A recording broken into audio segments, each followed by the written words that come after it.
विद्यार्थियों, हिंदी चेतना YouTube channel में आप सभी का हार्दिक स्वागत है। आज की कक्षा में हम देखेंगे द्वितीय पीयूसी हिंदी क्वेश्चन बैंक और उसके उत्तर। तो बच्चों, आइए प्रारंभ करते हैं।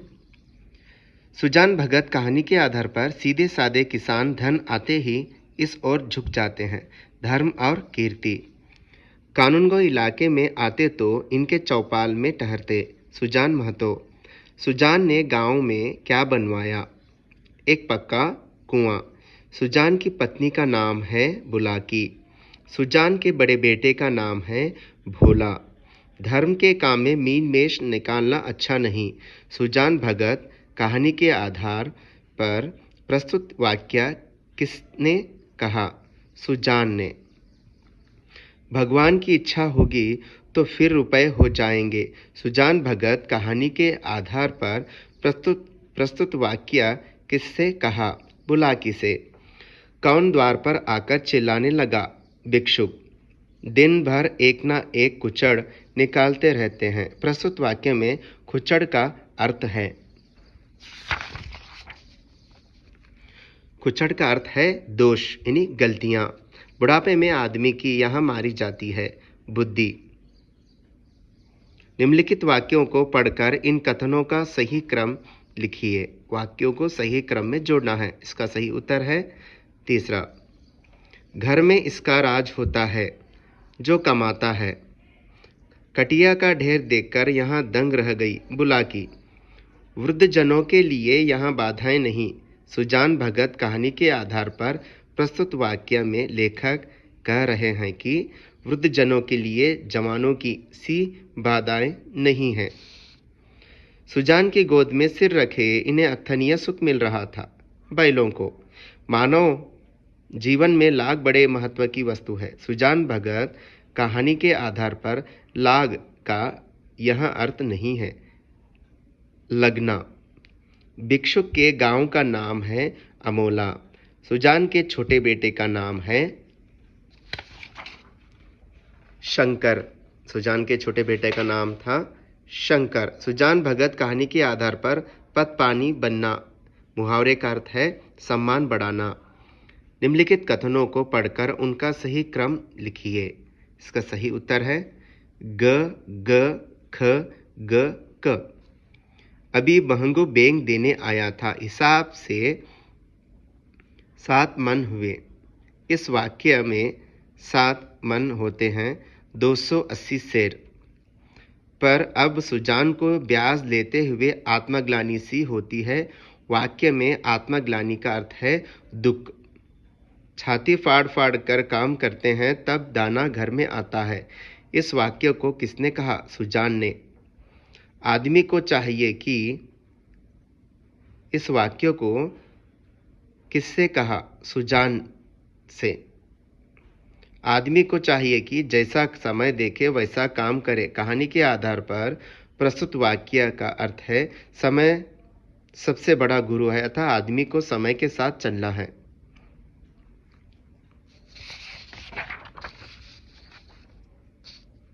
प्रश्न संख्या 25। रात भर यहाँ कटिया काटता रहा सुजान भगत। जो भिक्षुक भगत के द्वार से खाली हाथ लौटा था वह इतने महीने बाद फिर से उपस्थित हुआ। 8 महीने। सुजान भगत कहानी में प्रेमचंद का उद्देश्य है परिश्रम के महत्व पर जोर देना। जब देखता हूँ तब काम ही करता रहता है, ऐसा कमाओ संसार में और कौन होगा। सुजान के इस वाक्य में अपने बेटे भोला के प्रति यहाँ दिखाई देता है व्यंग्य। तो क्वेश्चन नंबर 29। मैं जो कहता हूँ वहाँ करो, उसकी ओर क्या देखते हो बाबा जी? तुमसे जितना उठाया जा सके उठा लो। उसकी ओर क्या देखते हो बाबा जी? मैं जो कहता हूँ वहाँ करो, तुमसे जितना उठाया जा सके उठा लो। वहाँ करो, तुमसे जितना उठाया जा सके बाबा जी। उसकी ओर क्या देखते हो? उठा लो। उठा लो, मैं जो कहता हूँ वहाँ करो, उसकी ओर क्या देखते हो बाबा जी? तुमसे जितना उठाया जा सके। उपरोक्त कथनों में से सही कथन है ख। सुजान भगत कहानी इस परिवेश से संबंधित है। ग्रामीण जीवन। भक्त बनने के लिए सबसे पहले इसका त्याग करना पड़ता है झूठ से। तो बच्चों आगे प्रश्न संख्या 32, अपना खोया हुआ अधिकार कौन कौन प्राप्त करता है? सुजान, सही जोड़कर लिखिए। इसका सही उत्तर है तीसरा। सुजान महतो दान धर्म करने के बाद भक्त बना। सुजान महतो ने भक्त बनने के बाद एक पक्का कुआं बनवाया। कथन 1 सही है, कथन 2 गलत है। सुजान भगत कहानी के लेखक है प्रेमचंद। तो बच्चों सुजान भगत कहानी यानी प्रेमचंद जी द्वारा लिखित कहानी के एमसीक्यू समाप्त हुए हैं। अब पार्ट 2, कर्तव्य और सत्यता। हम लोगों का परम धर्म है कर्तव्य करना। कर्तव्य करने का आरंभ पहले यहाँ से शुरू होता है, घर से। कर्तव्य निर्भर है न्याय पर। कर्तव्य निर्भर है न्याय पर। तो बच्चों आगे बढ़ते हैं। कर्तव्य और सत्यता के आधार पर कर्तव्य करने से यहाँ बढ़ता है चरित्र की शोभा। धर्म पालन करने में सबसे अधिक बाधा यहाँ नहीं है कर्तव्य की असफलता। प्रारंभिक अवस्था में कर्तव्य का करना बिना दबाव से नहीं हो सकता। कर्तव्य और सत्यता के आधार पर उपरोक्त कथनों से सही कथन चुनकर लिखिए, यानी सही वाक्य होता है क। लड़कों, तुमने बहुधा देखा होगा कि जब कभी कोई लड़का मिठाई को चुरा कर खा लेता है तब वह मन में डरा करता है। लड़के और लड़कियों के लिए यह वाक्यों का प्रयोग किया गया है। मन ज्यादा देर तक दुविधा में पड़ा तो यह आशा घेरेगी, आलस्य और स्वार्थपरता। झूठ बोलने का यह परिणाम होगा, घर में कोई काम ना हो सकेगा और सब लोग बड़ा दुख भोगेंगे। सबसे ऊंचा स्थान इसे देना उचित है सत्यता को। कर्तव्य और सत्यता के आधार पर सही वाक्य चुनकर लिखिए। इसका सही उत्तर होता है, इसलिए हमारा यहाँ धर्म है कि हमारी आत्मा हमें जो कहे उसके अनुसार हम करें। कर्तव्य और सत्यता के आधार पर जो मनुष्य सत्य बोलता है वहाँ इससे दूर भागता है, आडंबर से यानी दिखावे से। कर्तव्य और सत्यता में लेखक ने अंग्रेजी जहाज और फ्रेंच जहाज का उदाहरण इसलिए दिया है क्योंकि हम पहले स्त्रियों और बच्चों को बचाकर अपने कर्तव्य का पालन करें।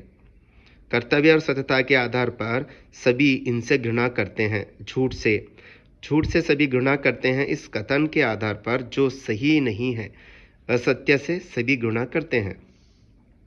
कर्तव्य का आरंभ पहले घर से ही होता है। लेखक के इस कथन का आशय है कर्तव्य का आरंभ पहले अपने ही घर से होता है।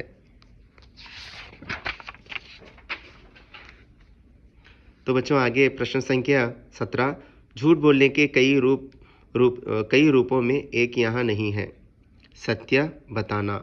इसे दिखावा नहीं रुचता है। जो मनुष्य सत्य बोलता है वो दिखावा नहीं करता, उसे दिखावा पसंद नहीं है। मनुष्य के कर्तव्य मार्ग में एक और आत्मा के भले और बुरे कामों का ज्ञान है तो दूसरी ओर आलस्य और स्वार्थपरता। अंग्रेजी जहाज पर जितने पुरुष थे उन सभी ने अपने प्राण बचाने का प्रयत्न इसलिए नहीं किया क्योंकि यदि प्राण बचाने का प्रयत्न करते तो स्त्रियां और बच्चे ना बच पाते। निम्नलिखित कथनों में से जो धर्म का कार्य नहीं है उसे चुनकर लिखिए। हम भेद छिपाते हैं। जो मनुष्य सबको मूर्ख बताता है और अंत में एक दिन उसकी पोल खुल जाती है तो उसे समाज में मिलता है घृणा यानी नफरत। प्रश्न संख्या 10, प्रश्न संख्या 23, कर्तव्य करना न्याय पर निर्भर है। प्रस्तुत वाक्य किसने कहा? लेखक ने। परंतु जब हम चोरी कर बैठते हैं तब हमारी आत्मा हमें कोसने लगती है। प्रस्तुत वाक्य किसने कहा? पाठकों से। कर्तव्य और सत्यता पाठ के लेखक श्याम सुंदर दास। इस संसार में जितने बड़े बड़े लोग हो गए हैं जिन्होंने संसार का उपकार किया है उन सभी ने अपने कर्तव्य को श्रेष्ठ माना है। प्रस्तुत वाक्य में बड़े का अर्थ है साधना में बड़े, अचीवमेंट, जो हासिल कर चुके हैं, कामयाब हो चुके हैं, उनके लिए पाठ में बड़े शब्द का प्रयोग किया गया है। कर्तव्य और सत्यता के आधार पर जिधर देखो उधर देख पड़ते हैं कर्तव्य। पोल खुलना मुहावरे का अर्थ है रहस्य प्रकट होना।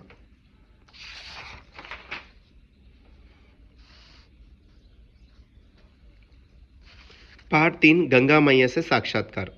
लेखक ने इनसे साक्षात्कार लिया है। गंगा मैया से। लेखक मकर संक्रांति के दिन यहाँ थे, इलाहाबाद में। प्रश्न संख्या 3। माँ यहाँ विराज रही थी मंदिर में। माँ के चेहरे पर थी उदासी। तुम ठीक ही सुना है, मेरी स्वयं समझ में नहीं आ रहा है कि यहाँ क्यों हो रहा है। प्रस्तुत वाक्य किसने कहा? गंगा मैया ने। लेखक से। किसका संकट चर्चा का विषय बना हुआ है? चरित्र भैया का। सेवा ही परमो धर्म के स्थान पर लोग कहने लगे हैं मेवा ही परमो धर्म। गंगा मैया ने सत्य को कहा है निर्भय। तू ना कह मेरी और मैं ना कहूँ तेरी। यहाँ का इसका अर्थ है तू मेरी ना कहा, मैं तेरी ना कहूँगा। मैंने उसे डांसा बंधाया किंतु उसकी आंखों से आंसू निकलने बंद नहीं हुए। प्रस्तुत वाक्य में उसकी इनके लिए कहा गया है। चरित्र भैया। इनका व्यापारीकरण हो रहा है। धर्म का। तार देना मुहावरे का अर्थ है रक्षा करना।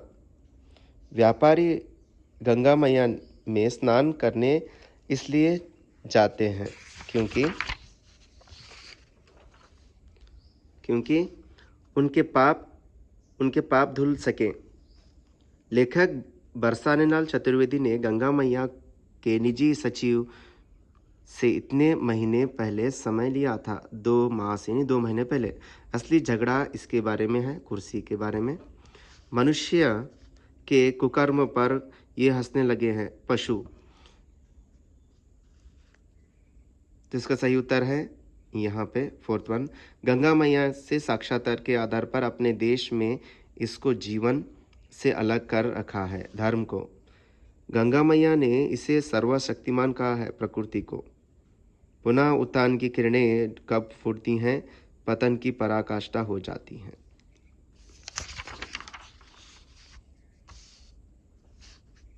गंगा मैया से साक्षात्कार में पराकाष्ठा का अर्थ है चरम सीमा। गिरा अनयन नयन बिनोबानी का अर्थ होता है नयन की कोई जीभ नहीं है कि वहाँ वर्णन करे, जीभ की कोई आंखें नहीं कि वहाँ देख सके। गंगा मैया से एक दिन दक्षिण की यहाँ बहन मिली थी, कावेरी नदी। गंगा मैया ने अपनी गोद में सबको समान रूप से खिलाया का यहाँ आशय है। गंगा मैया ने कभी भेदभाव नहीं किया है। राजनीति में नेता लोग ऐसे लड़ रहे हैं जैसे नगर पालिका स्कूल की कक्षा 1 के बच्चे। लेखक बरसानेलाल चतुर्वेदी ने गंगा मैया से एक अंतिम सवाल यहाँ पूछा है। भविष्य में क्या संभावनाएं हैं? तो बच्चों आगे देखते हैं। प्रश्न संख्या 27। आप में तो वहाँ शक्ति है कि प्रदूषण अपने आप समाप्त हो जाता है। प्रस्तुत वाक्य किसने कहा? बरसानेलाल चतुर्वेदी। बेटा वे समझते हैं कि वे कैसे भी कर्म करें मैं उन्हें तार दूंगी। प्रस्तुत वाक्य किसने कहा? लेखक ने। किससे कहा? लेखक से। गंगा मैया ने कहा। गंगा मैया में प्रदूषण प्रवेश कर रहा, इसे बता रहे हैं विशेषज्ञ। लेखक बरसानेलाल चतुर्वेदी इस पर बैठ गए मृगशाला पर।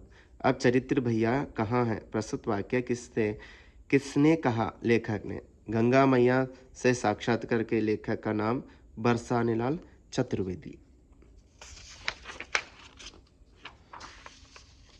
तो बच्चों आइए आगे बढ़ते हैं। पाठ 4 एक कहानी। यहाँ भी मन्नू भंडारी इस पाठ की लेखिका है। मन्नू भंडारी का जन्म इस गांव में हुआ, भानपुरा। अजमेर से पहले मन्नू के पिता यहाँ थे, इंदौर में। लेखिका की बड़ी बहन का नाम सुशीला। 5 भाई बहनों में सबसे छोटी मन्नू भंडारी। महानगरों में रहने वाले लोग यहाँ भूल गए हैं पड़ोस कल्चर। अजमेर के ब्रह्मपुरी मोहल्ले के 2 मंजिला के मकान में ऊपर के मंजिल में रहते थे।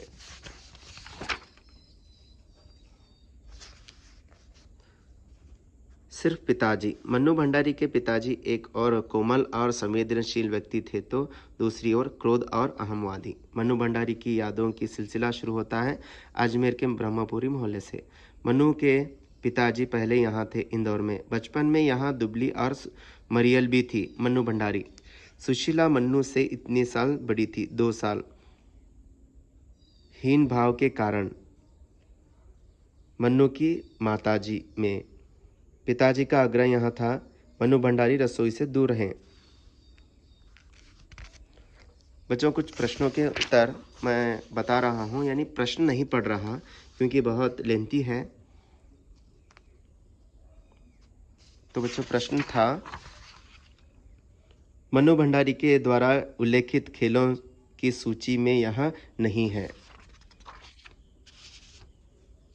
कबड्डी, तो बचपन में सतोलिया, लंगड़ी टांग, पकड़म पकड़ाई खेला करती थी, कबड्डी नहीं था उसमें। दास साहब पात्र मन्नू भंडारी के इस उपन्यास से है। महाभोज, मन्नू भंडारी के पिताजी का यह प्रिय शगल था, बहस करना। पिताजी रसोई घर को कहते थे भटियार खाना। मन्नू भंडारी को प्रभावित करने वाली हिंदी प्राध्यापिका का नाम शीला अग्रवाल। कॉलेज से इनका पत्र आया प्रिंसिपल का। धकियानुसी के लिए निम्नलिखित में से सही अर्थ है, पुराने ख्याल वाला। लू उतारना, इसका अर्थ होता है अहम उतारना। पिताजी के अंतरंग मित्र थे अंबालाल, डॉक्टर अंबालाल, जो अजमेर शहर के प्रसिद्ध एक डॉक्टर थे। बंद करो अब इस मन्नू का घर से बाहर निकलना। प्रस्तुत वाक्य किसने कहा? मन्नू के पिताजी ने। शताब्दी की सबसे बड़ी उपलब्धि 15 अगस्त 1947। तो यहाँ प्रश्न पिछले वर्ष आया है, देखो बच्चों, इसको ध्यान से देख लीजिए। अगला प्रश्न है,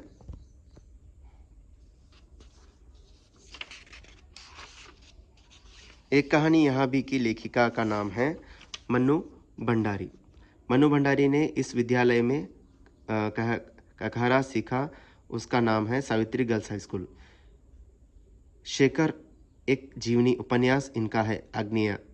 इस आंदोलन के बाद पूरा देश खौल रहा था। 1942 का आंदोलन, भारत छोड़ो आंदोलन, क्विट इंडिया मूवमेंट चला था।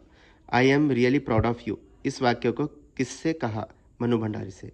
यह लड़की मुझे कहीं मुंह दिखाने लायक नहीं रखेगी, वाक्य किसने कहा? मन्नू भंडारी के पिताजी ने। सन 1947 के मई महीने में शीला अग्रवाल को कॉलेज वालों ने नोटिस थमा दिया। इसके चलते मैं एक बार उनके कोप में बच गई थी। मन्नू के पिता के। सुनीता उपन्यास इनका है। जैनेन्द्र का शेखर एक जीवनी उपन्यास है। तो बच्चों, अगला पाठ है पाठ संख्या 5, भारत रत्न विश्वेश्वरैया। पाठ संख्या 5, भारत रत्न विश्वेश्वरैया। श्री विश्वेश्वरैया एक उच्च कोटि के इंजीनियर थे। विश्वेश्वरैया का पूरा नाम है मोक्षगुंडम विश्वेश्वरैया। विश्वेश्वरैया का जन्म यहाँ हुआ, कोलार जिले के मुद्देनहಳ್ಳಿ गांव में। विश्वेश्वरैया इसके बड़े पाबंद थे समय के। विश्वेश्वरैया हाई स्कूल शिक्षा पाने के लिए यहाँ आए, बेंगलुरु। विश्वेश्वरैया इस उम्र में असिस्टेंट इंजीनियर के पद पर नियुक्त हुए। 23। विश्वेश्वरैया ने इंजीनियरिंग शिक्षा इस विद्यालय से प्राप्त की, यानी हासिल की। तो इसका सही उत्तर है बंबई विश्वविद्यालय। विश्वेश्वरैया ने इस बांध के लिए ऑटोमेटिक गेटों का डिजाइन किया। खड़कवासला। नौकरी से निवृत्त होने के बाद विश्वेश्वरैया इस राज्य के सलाहकार के रूप में नियुक्त हुए, हैदराबाद। तो इसका सही उत्तर है बच्चों सेकेंड, घ क क घ। इस नदी में भयंकर बाढ़ आती थी, मूसी नदी में। कावेरी नदी का बांध इस नाम से मशहूर है, कृष्णराज सागर। प्रश्न संख्या 13, निम्नलिखित वाक्यों में सही वाक्यों को चुनकर लिखिए। नौकरी से निवृत्त होने के बाद विश्वेश्वरैया हैदराबाद राज्य के इंजीनियरिंग सलाहकार नियुक्त हुए। नियुक्त माने अपॉइंट हुए।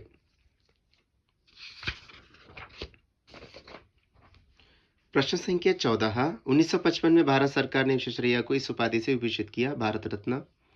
विश्वेश्वरैया की मृत्यु हुई 14 अप्रैल 1962। विश्वेश्वरैया का जन्म दिन इस नाम से मनाया जाता है, इंजीनियर्स डे। भारत रत्न विश्वेश्वरैया पाठ के लेखक हैं डॉक्टर बाल शौरी रेड्डी। शक्कर बैरेज तथा वाटर वर्क्स में शक्कर एक छोटा सा शहर है। सुपरिटेंडिंग इंजीनियर की नौकरी से इस्तीफा देते समय विश्वेश्वरैया की उम्र थी 47। खड़कवासला के ऑटोमेटिक गेटों के डिजाइन की नकल इस नहर के लिए की गई थी, अमेरिका की पनामा नहर। नहर माने कैनाल। प्रश्न संख्या 21 निम्नलिखित वाक्य में सही नहीं है। विश्वेश्वरैया ने मैसूर के चीफ इंजीनियरिंग के पद पर 5 वर्षों तक कार्य किया। प्रश्न संख्या 22 विश्वेश्वरैया इस कंपनी में इस्पात कारखाने के डायरेक्टर थे। टाटा कंपनी के इस्पात यानी स्टील कंपनी के डायरेक्टर चुने गए थे। तो बच्चों अगला पाठ है पाठ संख्या 6 चीफ की दावत। चीफ की दावत इसके घर पर थी। शामनाथ की पत्नी ने माँ को यहाँ भेजने के लिए कहा, पिछवाड़े सहेली के घर।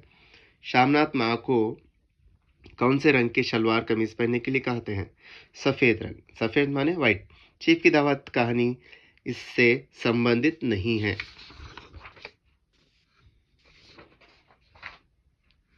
गरीबी, भुखमरी, भ्रष्टाचार की समस्या। माँ के सब जेवर इसलिए बिक गए थे बेटे की पढ़ाई में। माँ क्या टाल नहीं सकती? बेटे का आदेश यानी आज्ञा, बेटे की बात। इसका सही उत्तर है ग। मिस्टर शामनाथ यहाँ नहीं चाहते थे पड़ोस की बुढ़िया का आना जाना यहाँ फिर से शुरू हो।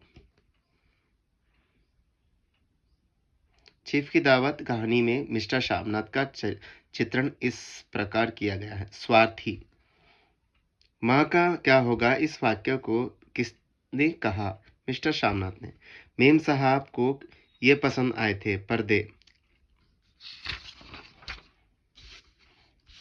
तो बच्चों अगला प्रश्न है मिस्टर शामनाथ ने माँ को पहले यहाँ जाकर बैठने को सूचित किया था गुसल खाने के रास्ते बैठक में। मिस्टर शामनाथ हर बात में यहाँ चाहते थे तरतीब। चीफ की दावत कहानी के आधार पर घर का संचालन इनके हाथ में था। मिस्टर शामनाथ। टांग अड़ाना मुहावरे का अर्थ है बाधा डालना। इन्हें पिछवाड़े इनकी सहेली के घर भेज दो। प्रस्तुत वाक्य इससे कहा गया। मिस्टर शामनाथ। सभी देसी स्त्रियों की आराधना का केंद्र बनी हुई थी मेम साहब चीफ की पत्नी। माँ यहाँ गाने लगी पुराने विवाह के गीत। इसने पार्टी में एक नया रंग भर दिया माँ ने।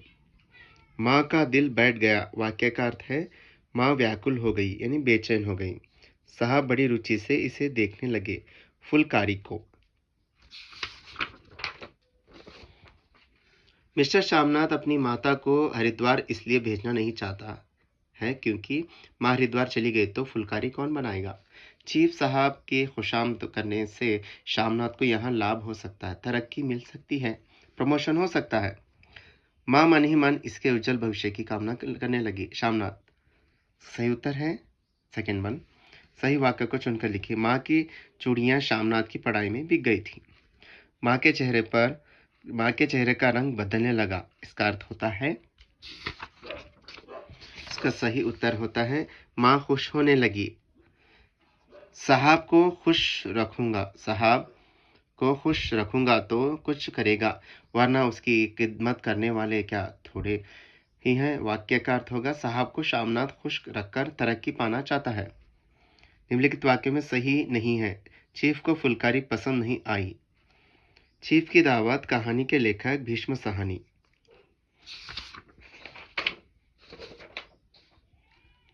तो बच्चों अगला पाठ है पाठ संख्या भोलाराम का जीव। स्वर्ग या नरक में निवास स्थान अलाट करने वाले हैं धर्मराज। भोलाराम के जीव ने इतने दिनों पहले देह त्यागी। 5 दिनों पहले भोलाराम का जीव इसे चकमा दे गया यमदूत को। यमदूत ने सारा ब्रह्मांड इसकी खोज में छान डाला। भोलाराम का जीव। भोलाराम इस शहर का निवासी था जबलपुर। तुम्हारी भी रिटायर्ड होने की उम्र आ गई व्यंग्य। धर्मराज ने चित्रगुप्त को इस भाव से कहा यानी व्यंग्य यानी मजाक उड़ाते हुए कहा। वहां समस्या तो कब की हल हो गई। धर्मराज ने के इस कथन का आशय है निवास स्थान की समस्या कब की हल हो गई। भोलाराम को 5 साल से क्या नहीं मिला पेंशन। भोलाराम की बीमारी यहाँ थी गरीबी। भोलाराम के परिवार में थे एक स्त्री, 2 लड़के और एक लड़की। नारद जी भोलाराम की पत्नी से विदा लेकर यहाँ पहुंचे। सरकारी दफ्तर माने ऑफिस। तो बच्चों अगला प्रश्न है भोलाराम ने दरख्वास्त पर यहाँ नहीं रखा था वजन। बड़े साहब के कमरे के बाहर यहाँ ऊँग रहा था चपरासी। निम्नलिखित वाक्य का ठीक क्रम लिखिए। इनकम होती तो टैक्स होता, भुखमरा था। महाराज वहां भी लापता है। प्रस्तुत वाक्य में कहा गया वहां कहा गया है यमदूत को। निम्नलिखित वाक्यों का सही क्रम लिखिए। सही उत्तर है सेकंड वन, घ घ ख क। बड़े साहब की लड़की क्या सीखती है? गाना बजाना। नारद यहाँ छीनते देख घबराए। वीणा। फाइल में से इसकी आवाज आई, भोलाराम के जीव की।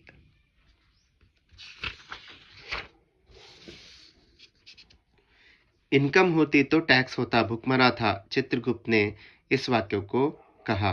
तुम्हारी भी रिटायर होने की उम्र आ गई। प्रस्तुत वाक्य किससे कहा गया? चित्रगुप्त से।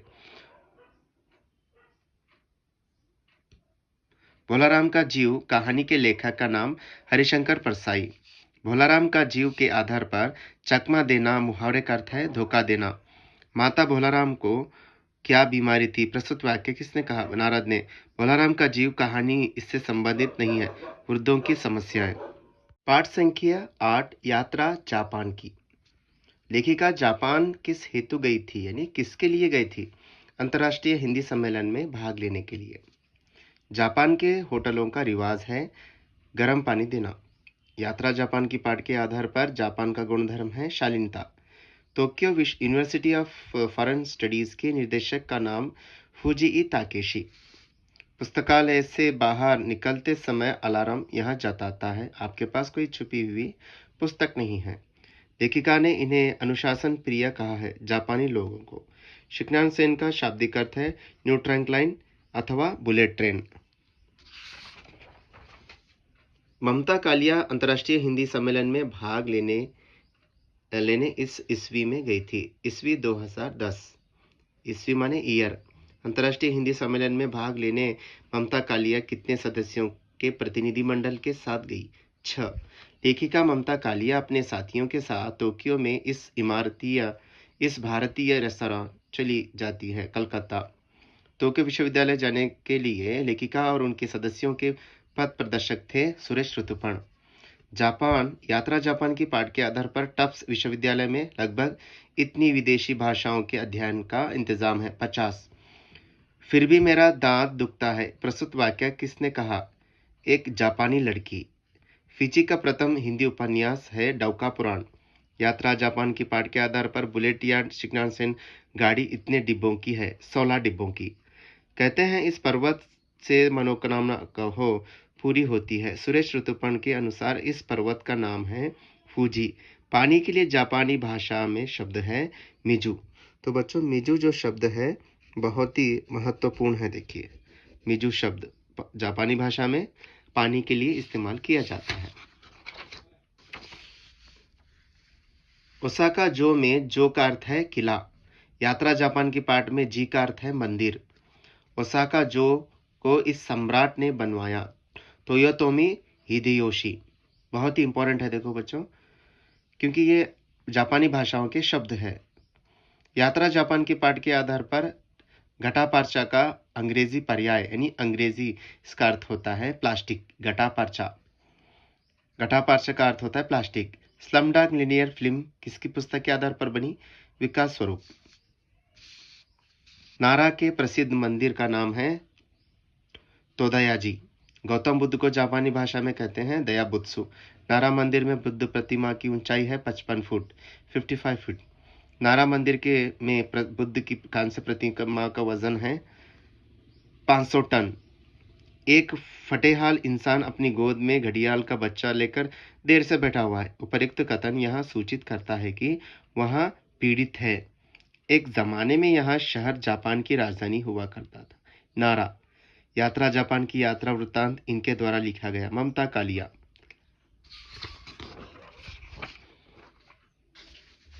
यात्रा जापान की के आधार पर मक्खी मारना मुहावरे का अर्थ होता है बेकार बैठना। निम्नलिखित वाक्य में सही वाक्य को चुनकर लिखें। शिंकानसेन को न्यू ट्रंक लाइन अथवा बुलेट ट्रेन भी कहते हैं। निम्नलिखित में जो सही वाक्य है, जापान में किसी के दांत कभी खराब नहीं होते हैं। तो बच्चों लगता है यहाँ पे पाठ समाप्त हुआ है। अभी नेक्स्ट देखते हैं द्वितीय सोपान पद्य भाग। प्रथम सोपान में हम देखे थे पाठ गद्य देखे थे, अब पद्य भाग देखते हैं।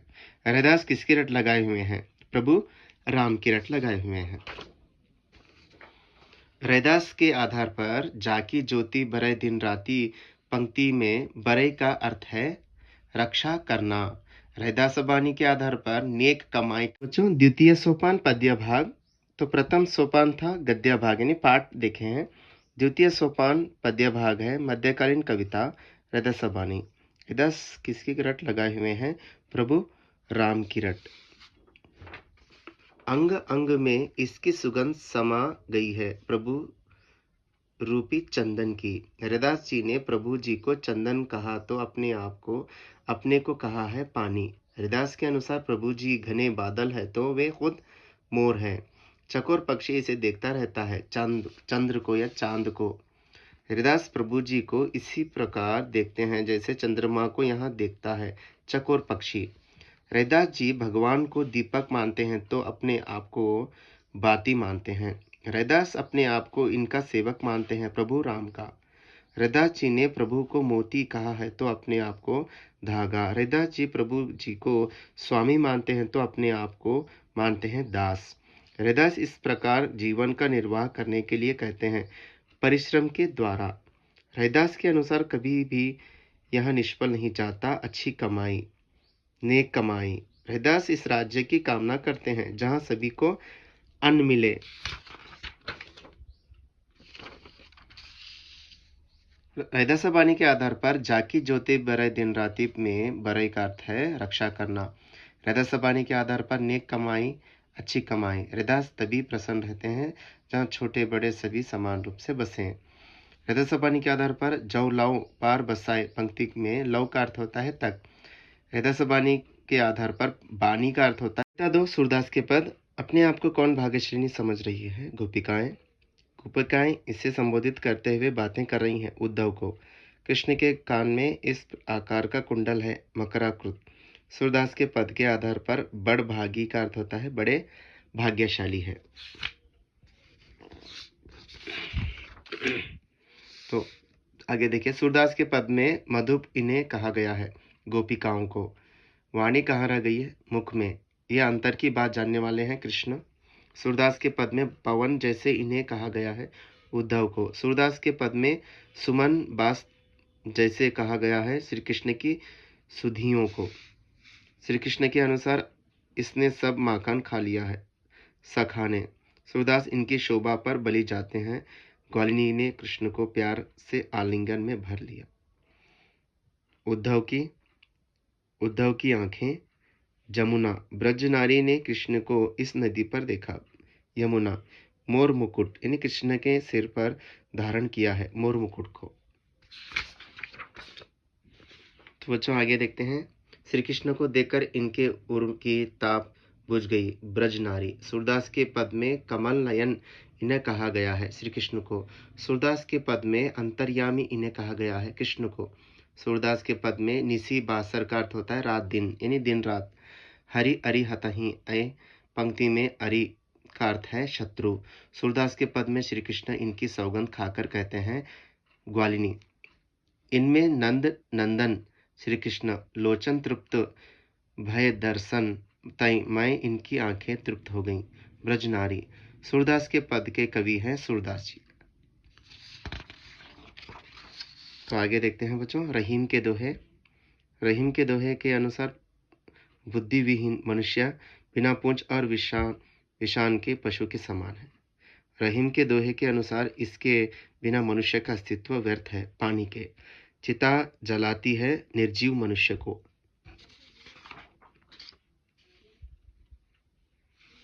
तो आगे देखते हैं कर्म का फल देने वाला है भाग्य।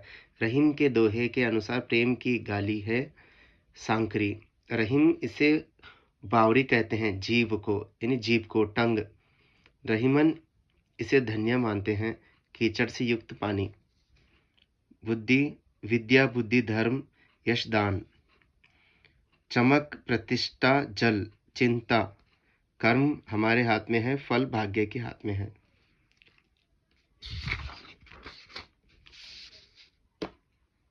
रहीमन गाली है साकरी में प्रेम छोटे छोटे जीव, यानी कीचड़ से युक्त पानी को ये जीव भरकर पीते हैं जड़ों को वाणी की मधुरता के लिए। पगली, यानी रहीम जीव व बावरी में बावरी का अर्थ है पगली। तो आगे है बिहारी के दोहे। इस वस्तु को पाकर मनुष्य उन्मत्त होता है। कनक यानी सोना। बिहारी के अनुसार भगवान कब प्रसन्न होते हैं, यानी भगवान कब प्रसन्न होते हैं, खुश होते हैं। सच्ची भक्ति से। बांसुरी इस रंग की है, हरा यानी हरी रंग की है। प्रेम चित्त उजला होता है श्याम रंग में डूबने के बाद। मन रूपी सरोज बढ़ जाता है समय समय पर। दुर्बलों को पातक राजा और रोग इसे दबाते हैं दुर्बल को। तीसरा आंसर है, देखो बच्चों, बिहारी के दोहे के आधार पर कनक को खाने से मनुष्य बन जाता है पागल। बिहारी के दोहे के अनुसार कनक को पाने से मनुष्य बन जाता है पागल। तो लगता है यहाँ पर दो प्रश्नों रिपीट हुआ है, देखिए। तो बच्चों आगे देखते हैं। हरि के होंठों पर है बांसुरी, हरि की हरी बांसुरी का रंग इस रंग में बदल गया इंद्रधनुष। सो ताको सागरों जहां ताकि प्यास बुझाई। पंक्ति का आशय है सागर के पानी पीने से प्यास नहीं बुझती है, इसकी गति कोई समझ नहीं सकते, चित्त के अनुराग की गति। बिहारी ने संपत्ति की तुलना इससे की है जल से, बिहारी ने मन की तुलना इससे की सरोज। तो बच्चों तीसरा आंसर है पातक राजा रोग। तो बच्चों आगे देखते हैं आधुनिक कविता अधिकार। मुस्कुराते फूलों को क्या आना चाहिए मुस्कुराना, घुल जाने की आंसू रूपी मोती से। मैं अभी आपको बच्चों सिर्फ उत्तर बोलूंगा। प्राणी की सार्थकता इसमें है बेसुध पीड़ा में, अमरों के लोक की, मिटने का अधिकार, उपहार महादेवी वर्मा अधिकार कविता की कवयित्री, शरीर को, वसंत ऋतु को। मुरझाते हैं बुझ जाते हैं, वेदना अपना अधिकार, संपत्ति अच्छा लगना, दुख। तो अगली कविता है बच्चों गहने। बेटी सोने के गहने इसलिए नहीं चाहती क्योंकि सोने के गहने तकलीफ देते हैं, मिट्टी में खेलने नहीं देते। तो बच्चों आपसे अनुरोध है कि प्रश्न आप पढ़ें, मैं उत्तर बोलूंगा। बेटी सुंदर दिखाई दे क्योंकि देखने वालों को आनंद मिले, बंधन संवाद शैली, सुंदर दिखे, माता का मातृत्व, गहने डॉक्टर कुवेंपु, कष्ट डॉक्टर एम विमला। यानी गहने कविता के अनुवादक है, जो मूल कविता लिखने वाले हैं वो है कुवेंपु जी।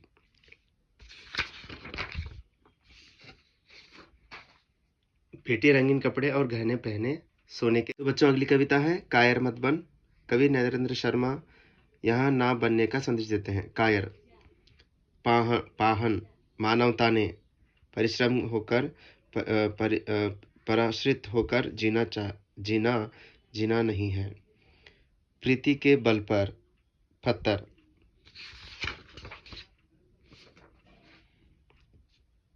दुख दर्द सहना दुर्बलता, युद्ध में कायरता, दुष्ट को चोर, मनुज को नरेंद्र शर्मा। दुष्टों को सबक सिखाना चाहिए। दुष्ट माने गलत इंसान। कवि ने बूढ़ा चौकीदार इसे कहा है। वृक्ष को पुराने चमड़े से, राइफल के समान, फूल पत्तीदार, देश के दुश्मनों से फटा पुराना है, घर के दरवाजे पर दोस्त। तो बच्चों आगे देखते हैं। आगे भारत की धरती, मृदमंगल, कृष्ण, गुरु नानक, अर्जुन भीम युधिष्ठिर का, इंद्रप्रस्थ, उत्तर प्रदेश उत्तर में, पंजाब केसरी इन्हें कहा जाता है। लाल लाजपत राय, पंजाब, राजस्थान, बिहार, गोरा बादल, जयप्रकाश नारायण, कवि कंब, बिहार, कर्नाटक, बसवेश्वरी अक्का महादेवी, कन्नड़ नाडु में। तो बच्चों आगे देखते हैं। आगे है, हो गई है पीर पर्वत सी। पर्वत, गंगा यानी गंगा नदी, पर्दे, बुनियाद हिलनी चाहिए, हाथ लहराते हुए, दर्द, दीवार, हंगामा खड़ा करना सीने में। तो बच्चों तृतीय सोपान है सूखी डाली यानी कहानियां, एकांकी, नाटक। बेला, दास, तमीज, मंझली बहू, बेला, नायब तहसीलदार। दादाजी का छोटा पोता परेश इस पद पर था, नायब तहसीलदार। दादाजी, करमचंद, बरगद, बड़ा घाव। मूलराज के परिवार में प्राइमरी तक पढ़ी हुई पोती का नाम इंदु। इंदु, छोटी भाभी, मंझला बेटा। इंदु और मंझली बहू, दर्प, गणासे, मल्लू और जगदीश। बाजार, बेला, बुद्धि और योग्यता से, उपेंद्रनाथ, अश्क। तो बच्चों अगला है प्रतिशोध। प्रतिशोध एकांकी के आधार पर संस्कृत के महापंडित है श्रीधर। संस्कृत के महाकवि है भारवी। भारवी की माँ का नाम सुशीला। सुशीला इसके लिए बेचैन है अपने बेटे के लिए यानी भारवी के लिए। प्रतिशोध एकांकी के आधार पर कवि इस पर शासन करता है समय पर, माता, शास्त्रार्थ के नियमों में।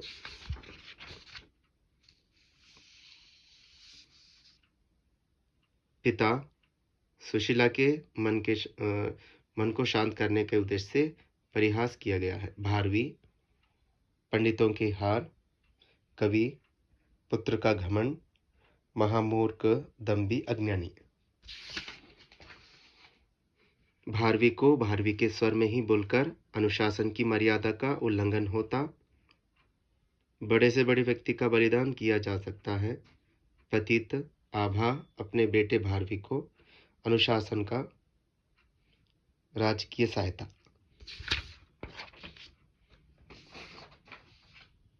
तलवार का प्रमाण इसका प्रमाण नहीं है। निर्बलों का, ग्लानि, मस्तक में आत्महत्या करना, शूल की भांति, पितृहत्या, चिंतन में घुलना, पाप में लपेटना, दुख में बिलखाना। जीवन से ग्लानि उत्पन्न होती है, ग्लानि प्रधान नहीं है।